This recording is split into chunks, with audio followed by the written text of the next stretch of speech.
देखो जो होना है वो आज पता चलेगा। ऐतिहासिक होगा। देखिए मौसम इतना सुहाना है। 3,75,000 के आसपास पोस्टल बैलेट गिने जाएंगे, जो आप देख रहे हैं कि वो लिफाफे से गिने जाते हैं। दिल्ली के अंदर, पंजाब के अंदर, गुजरात और हरियाणा में उन सभी सीटों से काफ़ी सकारात्मक खबर है। कुछ घंटों में हमें पता चल जाएगा। हम पूरी उम्मीद रख रहे हैं कि परिणाम जो है एग्जिट पोल से अलग होंगे और जैसे कि राहुल जी ने कहा 295+. വലിയ വിശ്വാസം ചെയ്യുന്നില്ല. എനിക്കിപ്പോൾ കൂടി ഓർമ്മയുണ്ട് കഴിഞ്ഞ തെരഞ്ഞെടുപ്പിൽ ഒരു പ്രധാനപ്പെട്ട പത്രത്തിൻ്റെ ഫ്രണ്ട് പേജിൽ ശശി തരൂർ തോൽക്കുമെന്ന് പറഞ്ഞൊരു ആർട്ടിക്കിൾ വന്നിട്ടുണ്ടായിരുന്നു. എക്സിറ്റ് പോളിൻ്റെ അടിസ്ഥാനത്തിൽ ഞാൻ 1 ലക്ഷം ഭൂരിപക്ഷത്തോടാണ് ജയിച്ചത്. काफी बहुत उम्मीद है, आप निश्चिंत रहिए, अंतिम निर्णय की प्रतीक्षा करिए, बहुत प्रभावी जीतेंगे। पिछले लोगों ने तो सिर्फ नारा दिया है, आदरणीय प्रधानमंत्री जी ने जमीन पे उतारा है, उसको दिखा करके दिखाया है, तो जनता खुश है।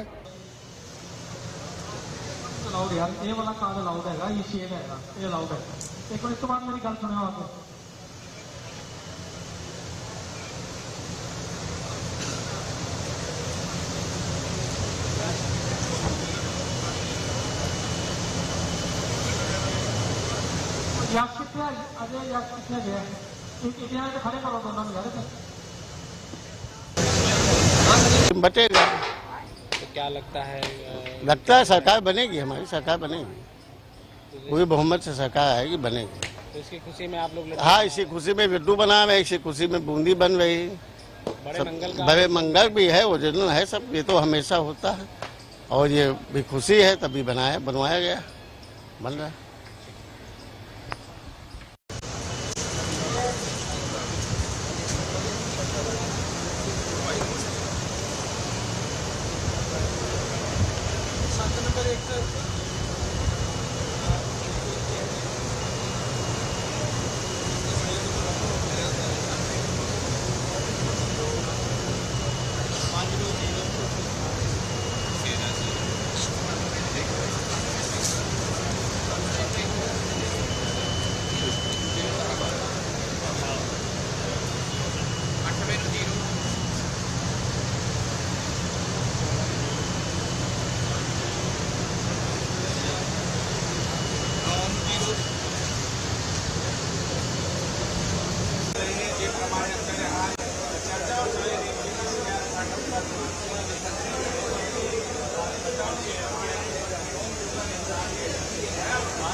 मीटिंग की थी, एक महत्वपूर्ण मीटिंग और ट्रेनिंग सेशन रखा गया था। क्या कुछ दिशा निर्देश दिए गए और किस तरह से उसको जमीन पे लागू करेंगे?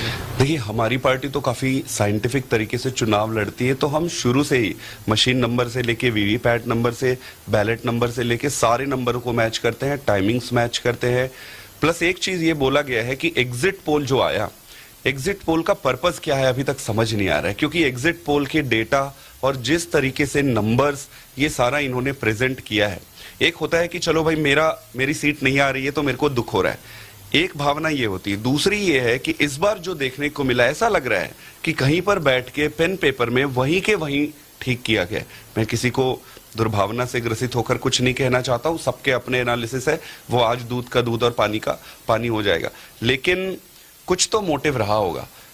तो कल सबको ये निर्देश दिया गया कि एग्जिट पोल को लेके डिमोटिवेट और डिमोरलाइज नहीं होना है।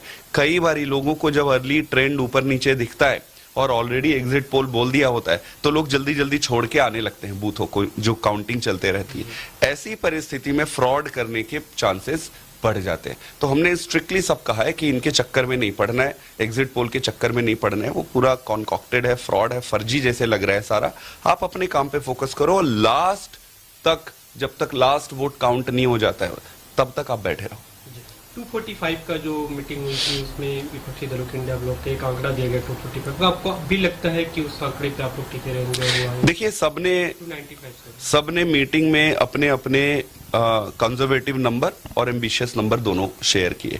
उन नंबर के हिसाब से वो नंबर आया था कि भाई इतने इतने आएंगे। अब देखो जो होना है वो आज पता चलेगा। हर व्यक्ति जो खुद तैयारी करता है वो अपने आंकड़े तो रखता है, सब तरफ से ही आती है। अभी आज पता चल जाएगा। इसमें अब नंबर्स क्या होगा इस पे डिबेट करने का दिन मुझे लगता है आज चला गया है।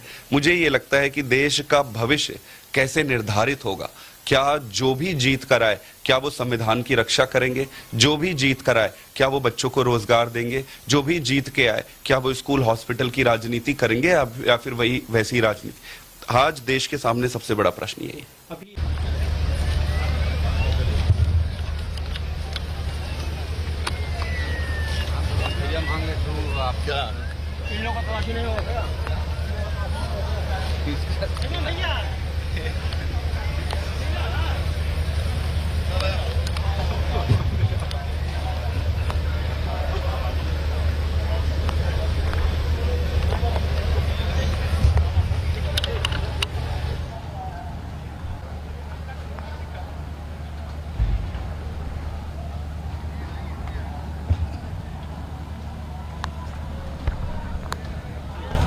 भैया गोरखपुर विश्वविद्यालय है, छोटा सा गोरखपुर विश्वविद्यालय है। क्या चाह रहे हैं तुम? गोरखपुर विश्वविद्यालय है, आप जहाँ मतगणना हो रही निरीक्षण करें, क्या करेंगे? ऐतिहासिक सब हमारे लोगों को सबका मनोबल मजबूत करना और काउंटिंग में सब हमारे और तूफानी बारिश भी, मौसम भी अद्भुत हुआ है, तो सारे अपने कार्यकर्ता जो मतगणना में बैठे हैं उनकी हौसला अफजाई, क्योंकि अभी तूफानी बारिश होगी, फिर कीचड़ होगा, फिर कमल खिलेगा।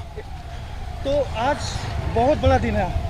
आज देश एक नई छलांग के भारत जाएगा विश्व के सबसे बड़े नेता मोदी जी के साथ, और ये देश फिर कभी पलट के नहीं देखेगा।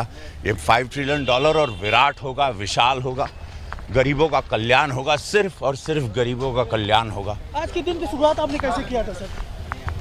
हम आज नहीं 365 दिन उठते हैं, पूजा करते हैं, फिर कसरत करते हैं।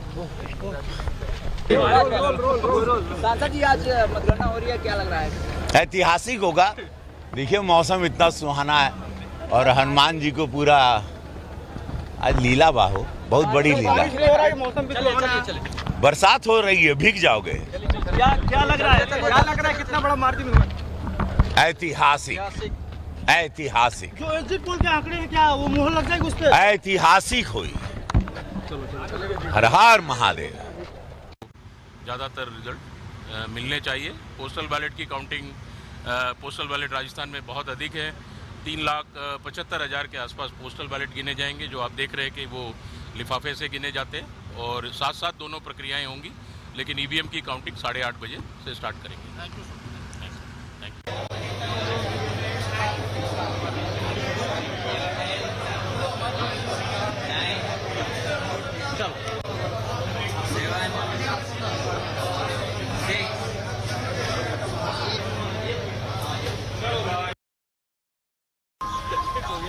अभी तो क्या भोपाल का नेशनल है ना, पूरा देश जुड़ा हुआ है।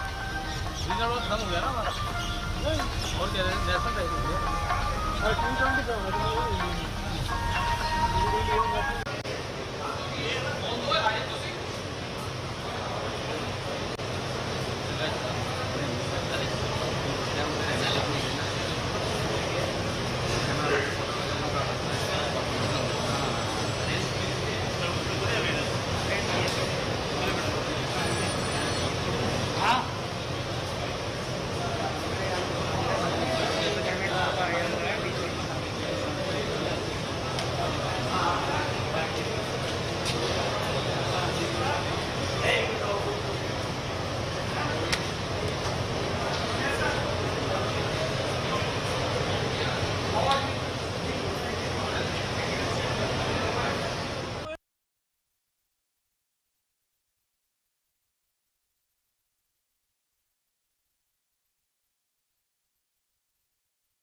பெட்டி எடுத்துட்டு வருவாங்க.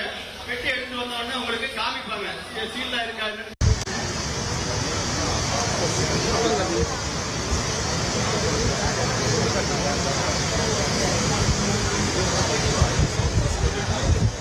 कंट्रोल यूनिट नंबर बता देना। हाँ सीयू नंबर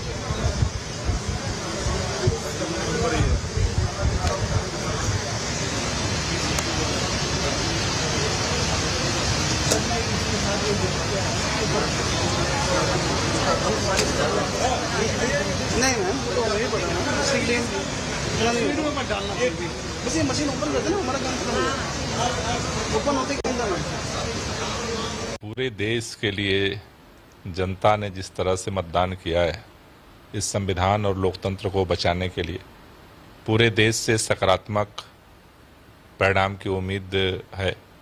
जहां तक आम आदमी पार्टी जिन सीटों पे लड़ रही है, दिल्ली के अंदर, पंजाब के अंदर, गुजरात और हरियाणा में, उन सभी सीटों से काफ़ी सकारात्मक खबर है और हमें भरोसा है कि तानाशाही हारेगी, इंडिया गठबंधन जीतेगा और इस देश के अंदर इस तानाशाही के खात्मे की शुरुआत होगी। दिल्ली, हरियाणा, गुजरात, पंजाब और के अलावा असम में भी आप लोग लड़े थे। टोटल 22 सीटों पे आम आदमी पार्टी लड़ी। कितनी, अगर संख्या कुछ आंकड़ा बताए, कितनी सीटों की उम्मीद है? देखिए, सभी जगहों से काफ़ी सकारात्मक लोगों के फीडबैक हैं और हमें इस बात का भरोसा है कि आम आदमी पार्टी का लोकसभा के अंदर जो स्ट्राइक रेट रहा है उसमें काफ़ी सकारात्मक जो है परिणाम इस बार देखने को मिलेगा। दिल्ली में अभी तक आपकी लोकसभा में जीत नहीं हो पाई, लगता है खाता खुलेगा निश्चित।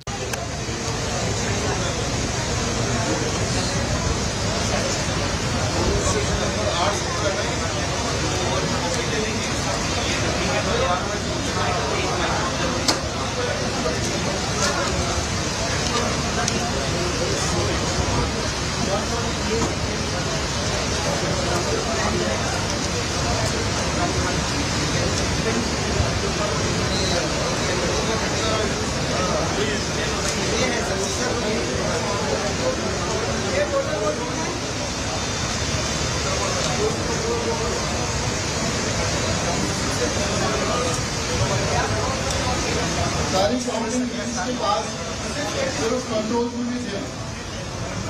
सारी काउंटिंग टीम के पास कंट्रोल रूम है।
എന്താ പ്രതീക്ഷ? എൻ്റെ പ്രതീക്ഷ നിങ്ങൾക്ക് അറിയുമല്ലോ, അത് മാറില്ല. ഏപ്രിൽ 26 നമ്മൾ പ്രതീക്ഷ സ്ഥാപിച്ചത്. അത് और गुजरात को लेकर जो एग्जिट पोल आया उस पर आपकी क्या? देखिए, एग्जिट पोल तो आ चुके हैं, अब एग्जैक्ट पोल कुछ घंटों में हमें पता चल जाएगा। हम पूरी उम्मीद रख रहे हैं कि परिणाम जो है एग्जिट पोल से अलग होंगे और जैसे कि राहुल जी ने कहा 295 प्लस, तो उम्मीद पे दुनिया कायम है। लेकिन गुजरात को लेकर जिस तरीके से कहा गया कि इस बार कांग्रेस एक भी सीट वहां पर नहीं हासिल करने जा रही। आप गुजरात में रहे, आपने ग्राउंड रियलिटी जानी, आपको लगा एक बार भी ऐसा कि इस तरीके की स्थिति है कांग्रेस की? देखिए, ग्राउंड पे बहुत ज़्यादा आक्रोश था, लोगों में हमने जो देखा था एक उत्साह भी और साथ साथ एक बदलाव की चाहत, तो उसी से हम ये फिर उम्मीद रख रहे हैं कि वो परिणाम जो है वोट में बदलेंगे और वोट से सीटों में बदलेगी। काफ़ी सवाल अपोजिशन देख रहे हैं कि काफ़ी एक्टिव नज़र आ रहा है, मतदान से पहले मीटिंगें भी हुई, लेकिन इलेक्शन कमीशन को बार बार एक तरीके से नोटिफिकेशन या कहें या उनको बार बार चिताने की कोशिश भी की जा रही है कि हम अलर्ट हैं, आप लोगों की तरफ से कोई दिक्कत ना हो, इस बात का भी ध्यान रखा जाए। बार बार हम देख रहे हैं भूपेश बघेल भी ट्वीट कर रहे हैं और बता रहे हैं कि ये चीज़ें कमी आ रही हैं जिसकी तरफ से इलेक्शन, कहीं ना कहीं आपको लगता है कि कोई दिक्कत आ सकती है चुनाव आयोग की तरफ से, या कोई तब यही कारण है कि इलेक्शन कमीशन को बार बार अपोजिशन एक मैसेज देने की कोशिश कर रहा है? देखिए, पूरे चुनाव में आपने देखा होगा कि एक तरफा जो था इलेक्शन कमीशन का रवैया सरकार की ओर, तो कहीं ना कहीं एक बायस बहुत ही साफ दिखा है, जिसकी वजह से ऑपोजिशन भी परेशान है और इसीलिए बार बार सवाल उठा रही है। तो आज भी हम यही उम्मीद रख रहे हैं कि जो इलेक्शन कमीशन है वो निष्पक्ष होके अपना काम करे। വലിയ വിശ്വാസം ചെയ്യുന്നില്ല. എനിക്കിപ്പോൾ കൂടി ഓർമ്മയുണ്ട്, കഴിഞ്ഞ തെരഞ്ഞെടുപ്പിൽ ഒരു പ്രധാനപ്പെട്ട പത്രത്തിൻ്റെ ഫ്രണ്ട് പേജിൽ ശശി തരൂർ തോൽക്കുമെന്ന് പറഞ്ഞൊരു ആർട്ടിക്കിൾ വന്നിട്ടുണ്ടായിരുന്നു. എക്സിറ്റ് പോളിൻ്റെ അടിസ്ഥാനത്തിൽ ഞാൻ 1 ലക്ഷം ഭൂരിപക്ഷത്തോടാണ് ജയിച്ചത്. അപ്പോൾ ഒരു എക്സിറ്റ് പോളിൻ്റെ തോൽവി ഒരു യാഥാർത്ഥ്യത്തിൽ 1 ലക്ഷമാണെങ്കിൽ, ഒരു 1 ലക്ഷത്തിൽ വിജയമാണെങ്കിൽ നമ്മൾ അതിനെക്കുറിച്ചൊക്കെ സമയം ചിലവാക്കിയിട്ട് എന്താണ് കാര്യം? ഞാൻ ഇന്ന് വിജയിക്കും, അത് നിങ്ങൾ നോക്കാം എത്ര എണ്ണയായാലും. പക്ഷേ അവസാനത്തിൽ പാർലമെൻറ്റിൽ കയറിയ ശേഷം ആരുടെയും ഭൂരിപക്ഷം ഓർമ്മ വയ്ക്കില്ലല്ലോ. നമ്മൾ ഒന്നുവരെങ്കിലും പ്രതിനിധിത്വം ചെയ്യാനുള്ള അവകാശമുണ്ട്, അല്ലെങ്കിൽ ഇല്ല, അത്രയേ ഉള്ളൂ. ആ അവകാശം തിരുവനന്തപുരത്തെ നിവാസികൾ എന്നെ നൽകും എന്നാണ് എൻ്റെയും വിശ്വാസം. കേന്ദ്രത്തിൽ ഞങ്ങൾക്ക് കുറച്ചൊരു അതിശയം തോന്നി ഈ എക്സിറ്റ് പോളിൻ്റെ കാര്യം. ഞങ്ങളുടെ കണക്ക് പ്രകാരം ഞങ്ങൾക്കാണ് ഒരു 295 നമ്മുടെ ഘടകകക്ഷികളെല്ലാവരും ഒപ്പിച്ച് ചെയ്യാനും കോൺഗ്രസ് 100 കാട്ട് കിട്ടുമെന്ന് ഞങ്ങൾക്ക് പൂർണ്ണ വിശ്വാസമുണ്ട്. അതും ഞങ്ങൾ ഗ്രൗണ്ട്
ભાઈ અહીંયા આવો ને બાજુ.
हार जाए तो ईवीएम गड़बड़ है, ऐसा कैसे चलेगा?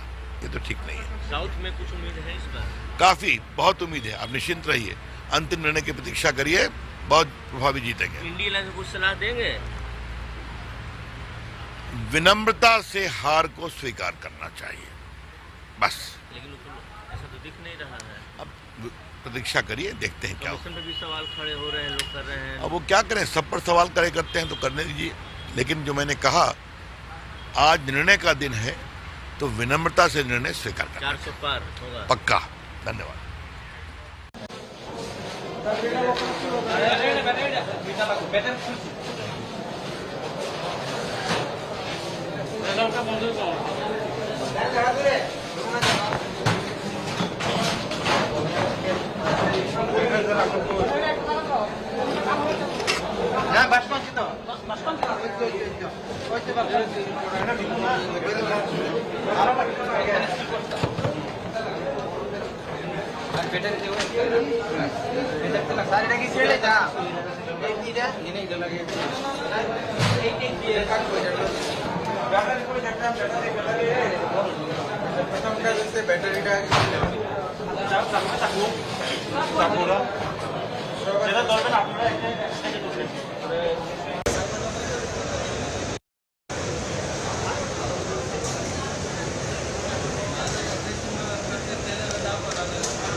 दिखता है और जनता उस चीज़ को सराहती भी है।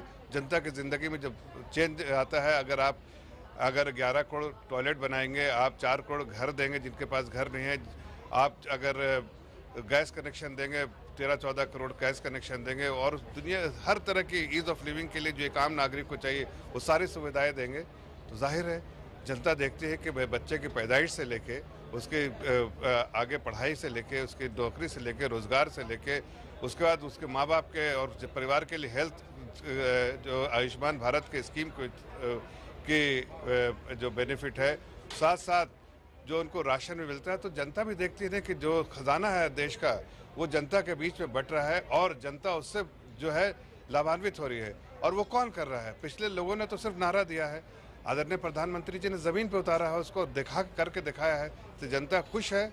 जनता खुश है, इसलिए जनता जो है आशीर्वाद दे रही है और इसके लिए जिम्मेदार, इस जीत का पूरा हकदार जो है वो जनता है, जनता जनार्दन है। जनता ने ही आदरणीय प्रधानमंत्री जी को ये मैंडेट दिया है और उसके लिए जनता को जितना भी बधाई दे कम है। पप्पू यादव ये भी कह रहे हैं कि मतगणना जो है ट्रांसपेरेंसी के साथ होनी चाहिए और बिहार के लोग, बिहार के जो कार्यकर्ता हैं वो तैयार हैं मरने के लिए। देखिए, इस तरह की बेतुकी स्टेटमेंट का मैं कोई टीका टिप्पणी नहीं करना चाहता हूँ। इससे ज़्यादा ट्रांसपेरेंट दुनिया में कोई प्रोसेस नहीं है। हर बार उन्हें बुलाया गया है कि ईवीएम के बारे में, जब हारते हैं तो ईवीएम पे ठेकरा फोड़ते हैं। क्या वो जीते नहीं तेलंगाना में? क्या वो जीते नहीं कर्नाटका में? तब उसने क्यों नहीं इस तरह की बातें की? उसे समझ में आता है कि ये बातें जो है सिर्फ हार के वक्त याद आती हैं, जीत के वक्त ये सारी चीज़ भूल जाते हैं। अखिलेश ये भी कह रहे हैं कि विपक्षी पार्टी के कार्यकर्ताओं को अवैध रूप से गिरफ्तार किया जा रहा है, हिरासत में लेने का आरोप लगाया है। देखिए, इस तरह की बातें जो है लोगों को गुमराह करने के लिए कहते हैं। लॉ एंड एडमिनिस्ट्रेशन जो है वो स्टेट एडमिनिस्ट्रेशन के पास होता है, स्टेट गवर्नमेंट के पास होता है, और इनकी रिस्पॉन्सिबिलिटी है कि कोई भी ऐसी गलत घटना ना हो। और उसके लिए अगर लॉ एंड ऑर्डर को मेंटेन करने के लिए अगर स्टेट एडमिनिस्ट्रेशन मुझे इसकी कोई जानकारी नहीं और ना कहीं कोई चैनल पे भी ऐसी बातें आई गुमराह करने के लिए, लेकिन अगर करती है कोई सरकार, चाहे किसी की भी सरकार हो, चाहे वो कांग्रेस की हो, बीजेपी की हो या किसी अन्य दल की हो, अगर वो लॉ एंड ऑर्डर को मेंटेन करने के लिए करती है तो ठीक है, ये उनका हक है, उनका दायित्व है और उनको इसको निभाना है। आखिरी सवाल है, आतिशी कह रही है अरविंद केजरीवाल ने सरेंडर कर दिया है, लेकिन बीजेपी को अभी भी चैन नहीं मिल रहा है, जिस कोठरी में रखा हुआ है वहाँ पर कूलर तक नहीं है। अब देखिए, ये ऐसा लगता है कि केजरीवाल जी सिर्फ रोना धोने का काम करते हैं और उनके बाहर में लोग आके रोने धोने का काम करते हैं। हकीकत है कि उन्होंने जब करप्शन किया है, करप्शन जेल में क्या वो 5 स्टार होटल ढूंढ रहे हैं? जो सुविधाएं सबके लिए होती होंगी, जो जेल के कानून के हिसाब से होता होगा। इस पे कोई बाहर में आके टीका टिप्पणी करना मुझे नहीं लगता कि उचित है।